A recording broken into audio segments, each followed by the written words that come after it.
Welcome to my YouTube channel the people teacher में आप सभी का स्वागत है दोस्तों। तो दोस्तों आज हम आए हैं एक नई वीडियो। जैसे कि आप लोगों ने थंबनेल में देखा ही होगा कि क्या है कि सीटेट के पेपर हैं, कल है और परसों है। 14 और 15 को जिन जिन का सीटेट का पेपर है वो क्या कर सकते हैं, उनके लिए ये वीडियो बेनिफिट होती है कि तुक्का कैसे लगाएं और ये कम मतलब एक दिन में हम कैसे सीटेट को पास करें। तो सीटेट तो पास किया जा सकता है। तो आपको मैं बता दूं कि देखो सीटेट में 3 सब्जेक्ट को आपको मजबूत करके जाना है। मतलब जो ऐसा तो है नहीं कि आप लोगों ने कभी पढ़ नहीं रखा है। अगर आपने बीएड बीटीसी किया है तो आपने थोड़ा बहुत पेडागोजी और हिंदी इंग्लिश तो पढ़ ही लेते होंगे।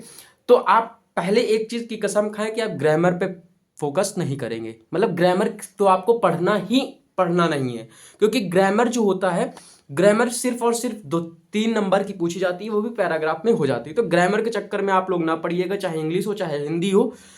और मैथ्स के कुछ कैलकुलेटिव सवाल आते हैं, नॉर्मल कैलकुलेशन वाले, और बाकी सब पेडागोजी होती है। तो 90 नंबर की पेडागोजी ही होती है इसमें। तो हम मेन मुद्दे पे आते हैं कि आखिरकार करना क्या है।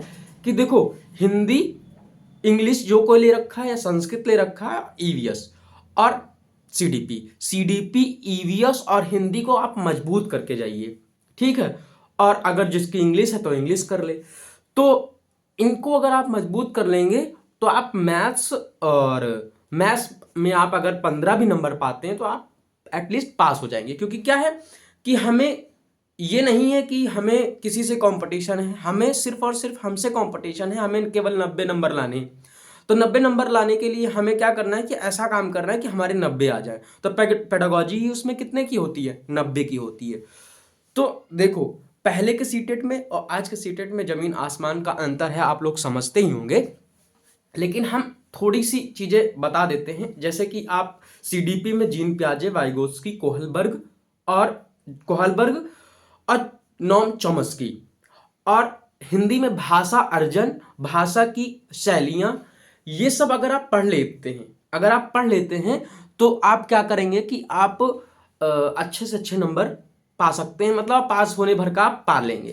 देखो सुनना बोलना पढ़ना लिखना सूबोपली से क्वेश्चन बनता है, इससे क्वेश्चन जरूर आएगा। पेडागोजी से क्वेश्चन आएगा और बहुभाषिता से क्वेश्चन आएगा। तो इस तरह से क्वेश्चन आएंगे और वो आप कर ले जाएंगे। रही बात तुक्का लगाने की, तो तुक्का लगाने का मतलब यह है कि बच्चों को क्या करना है, आपको बच्चे को केंद्र में रखना है। बच्चों के लिए जो हित में होगा वो सारी चीजें करनी है आपको। अब बच्चे देखो सीडीपी में तो आपको यही करना है। और देखो जो सबसे ज्यादा लंबा ऑप्शन होता है उसकी संभावना ज्यादा होती है कि वो सही हो जाए, लेकिन आज के सीटेट में ऐसा नहीं होता है। और निगेटिव शब्दों से बचना है, बच्चे को दंड नहीं देना है, बच्चे को चिल्लाना नहीं है, बच्चे को किसी चीज से वंचित नहीं करना है, बच्चे को भीड़ में पढ़ाना है ना, बच्चे को अंतःक्रिया करके पढ़वाना है। और मतलब ऐसा काम करना है जो बच्चा खुश रहे, है ना। तो ऑप्शन आपको दिखेगा और उसी अकॉर्डिंग आपको ये टिक कर देना है, ठीक है। तो ये हो गया हमारा पेडागोजी का सीन। ईवीएस में करना क्या है? ईवीएस में क्या है, ईवीएस तो 15 नंबर की आपका एनसीईआरटी से क्वेश्चन आते हैं, है ना। वो आपको 15 नंबर आपको कहाँ पे क्या पकवान बनते हैं, कहाँ पे कैसे बच्चे स्कूल जाते हैं, है ना। तो ये सारी चीजें तो आपको वहां से 15 नंबर क्वेश्चन मिलेगा और 15 नंबर आपको पेडागोजी मिलेगी, ठीक है।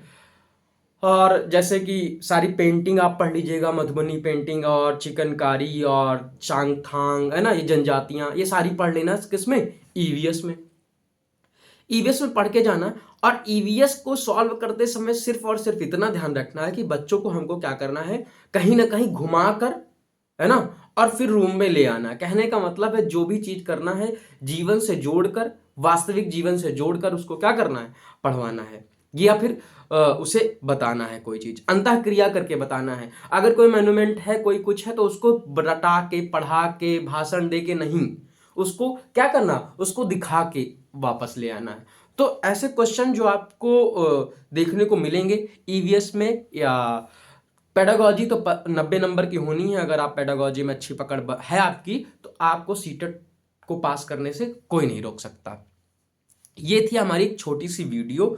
तो आप लोग लास्ट मोमेंट पे क्या करें, आप जो भी शॉर्ट्स नोट बना रखे हो उनको आप पढ़िए और प्रैक्टिस करिए। और कुछ और प्रीवियस ईयर जरूर एटलीस्ट 2 साल के या 3 साल के आप प्रीवियस ईयर जरूर लगा के जाए। किसके? प्रीवियस ईयर जरूर लगा के जाए, वो आपको सीधे सीधे ऐसा लगेगा कि आप प्रीवियस ईयर के पेपर ही सॉल्व कर रहे हैं। तो आज के लिए बस इतना ही, धन्यवाद, मिलते हैं अगली वीडियो में।